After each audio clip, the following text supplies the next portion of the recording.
The police lobbed tear gas on protesting contractual teachers while they were marching towards Secretariat today. It may be mentioned that the contractual teachers have been protesting for over a month, demanding their reinstatement. As the contractual teachers moved towards Secretariat on October 6, the police lobbed tear gas canisters into the crowd as they became uncontrollable. Present at the site were children, including a 1-year-old child, the son of one of the teachers. The chairperson of State Commission for Protection of Child Rights, Yamon M. Saim, also visited the place today.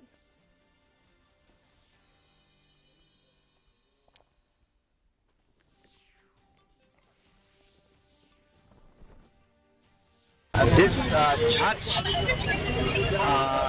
by the district administration against the teacher, it is violence against the human rights.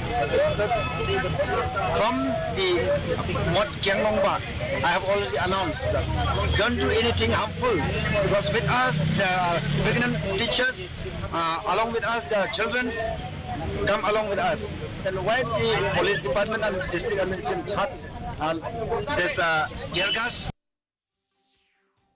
The district transport officer eased into his district